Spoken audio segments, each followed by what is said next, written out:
Hello అండి, అందరికీ నమస్తే. Welcome back to Souji's kitchen. ఈరోజు నేను పచ్చి మామిడికాయలతో మ్యాంగో క్యాండీస్ ఎలా చేసుకోవాలో చూపిస్తాను.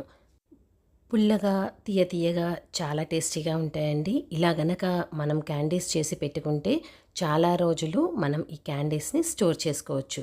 అండ్ ప్రొసీజర్ కూడా చాలా ఈజీ అనమాట. అండ్ చాలా సింపుల్గా ఎవరైనా చాలా ఈజీగా చేసేసుకోవచ్చు. మరి దీని తయారీ విధానం చూద్దామా? ముందుగా ఇలా పుల్లటి మామిడికాయలు 2-3 సార్లు నీట్గా వాష్ చేసేసి దీని తోలన్నది కంప్లీట్గా తీసి పక్కకి పెట్టుకోండి. ఇప్పుడు ఇలా కంప్లీట్గా తోలు తీసేసుకున్న తర్వాతన వీటిని మనము ముక్కల కింద కట్ చేసుకోవాలి. మ్యాంగో క్యాండీస్ చేసుకోవటానికి మీరు పీసెస్ అన్నవి సన్నగా కట్ చేయకూడదండి. కనీసము కొంచెం లావుగా ఉండాలన్నమాట. పీసెస్ అనే మరీ లావుగా కాదు, అటు సన్నగా కాదు. చూస్తున్నారు కదా, ఇలా మీడియంగా ఉండాలి. ఇలా ఉంటే ఏంటంటే మనకి క్యాండీస్ ఎండిపోయిన తర్వాత కూడా గట్టిగా అవ్వకుండా ఉంటాయన్నమాట. చూస్తున్నారు కదా, పీసెస్ అన్నవి మనం కరెక్ట్గా ఈ సైజులో కట్ చేసుకుంటే సరిపోతుంది. ఇప్పుడు అన్ని ముక్కలు ఇలా కట్ చేసుకున్న తర్వాత వీటిని ఒక బౌల్లోకి ట్రాన్స్ఫర్ చేసుకోండి. ఇప్పుడు స్టవ్ పైన నీళ్లు పెట్టుకొని మనము నీటిని బాగా వేడవనివ్వాలి. చూస్తున్నారు కదా, నీళ్ళు అన్నవి ఇలా మరుగుతున్నప్పుడు దీంట్లో మనం కట్ చేసి పక్కకు పెట్టుకున్న మ్యాంగో పీసెస్ వేసుకొని ఎక్కువసేపు అవసరం లేదండి. దగ్గర ఒక 1 మినిట్ వరకు మనము వీటిని ఉడికించుకుంటే సరిపోతుందన్నమాట.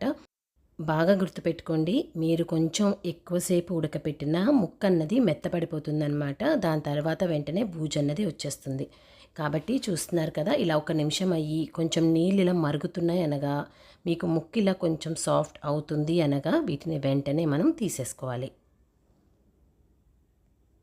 ఇప్పుడు ఇలా ముక్కలన్నీ తీసేసుకున్నాం కదా, వీటిని కంప్లీట్గా ఆరిపోవాలన్నమాట. అసలు వేరన్నది లేకుండా ఇలా కంప్లీట్గా ఆరిపోయేంత వరకు ఫ్యాన్ కింద పక్కకి పెట్టేసుకోండి. ఇప్పుడు ఒక 10 నిమిషాలకి ముక్కలన్నీ కంప్లీట్గా చల్లగా అయిపోయాయండి. ఇప్పుడు నెక్స్ట్ ప్రొసీజర్ ఏంటో చూద్దాం. ముందుగా ఒక బౌల్లోకి ఇలా మనం ఉడకపెట్టి పక్కకి పెట్టుకున్న మామిడి ముక్కలు ఏవైతే ఉన్నాయో అవి ఇలా ఒక లేయర్లా వేసుకోండి. దీనికి నేను 1/2 కప్ పంచదార వాడుతున్నానండి. ఇప్పుడు పంచదారని ఇలా ఒక లేయర్ కింద వేసుకొని మళ్ళీ మనం దీనిపైన ఇలా మామిడికాయ ముక్కలు, పంచదార, మళ్ళీ మామిడికాయ ముక్కలు, పంచదార ఇలా లేయర్స్ కింద వేసుకోవాలి. ఇలా వేసుకోవటం వల్ల ఏంటంటే పంచదార అన్నది మన ముక్కలన్నిటికీ కూడా ఈవెన్గా స్ప్రెడ్ అవుతుందన్నమాట. ఇప్పుడు ఇలా పంచదార మొత్తం వేసుకున్న తర్వాత వీటిని ఒకసారి కంప్లీట్గా ఇలా కలుపుకొని మూత పెట్టేసి ఎంత లేదన్నా దగ్గర 24 అవర్స్ వీటిని కదపకుండా ఉంచుకోవాలి. మధ్యలో ఒకసారి ఒక 12 అవర్స్కి అట్లా ఒకసారి స్పూన్ పెట్టి నీట్గా కలుపుకొని మళ్ళీ వెంటనే మూత పెట్టేసుకోవాలి. ఇప్పుడు ఒక 24 గంటల తర్వాత చూస్తున్నారా, పంచదార అన్నది కంప్లీట్గా కరిగిపోయిందండి. మనకి ముక్కలకు కూడా పంచదార అన్నది కంప్లీట్గా పడుతుందన్నమాట. ఇప్పుడు ఈ ముక్కలన్నిటినీ కూడా పాకంలో నుంచి తీసి ఒక స్టీల్ ప్లేట్లో చూస్తున్నారు కదా, ఇలా దూరంగా స్ప్రెడ్ చేసుకోవాలన్నమాట. ఏం లేదండి, ఇప్పుడు ఈ స్టీల్ ప్లేట్ని మనం డైరెక్ట్గా ఎండలో పెట్టుకునేలాగా మనం ఈ ముక్కలని ఎండ అన్నది అన్ని ముక్కలకి ఈవెన్గా స్ప్రెడ్ అయ్యేలాగా ఇలా ముక్కలన్నిటినీ కూడా నీట్గా స్ప్రెడ్ చేసుకోవాలి. ఇప్పుడు ఈ ప్లేట్ని ఒక రోజంతా ఎండలో పెట్టేసుకోవాలి.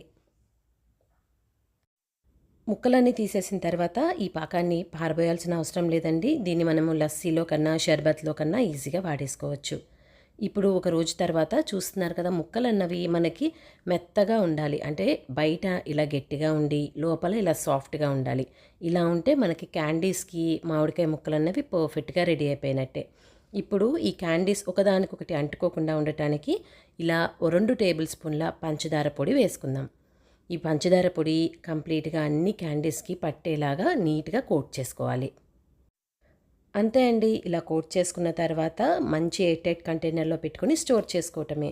చూస్తున్నారు కదా ఎంత ఈజీగా మనము మ్యాంగో క్యాండీస్ ప్రిపేర్ చేసేసుకోవచ్చో.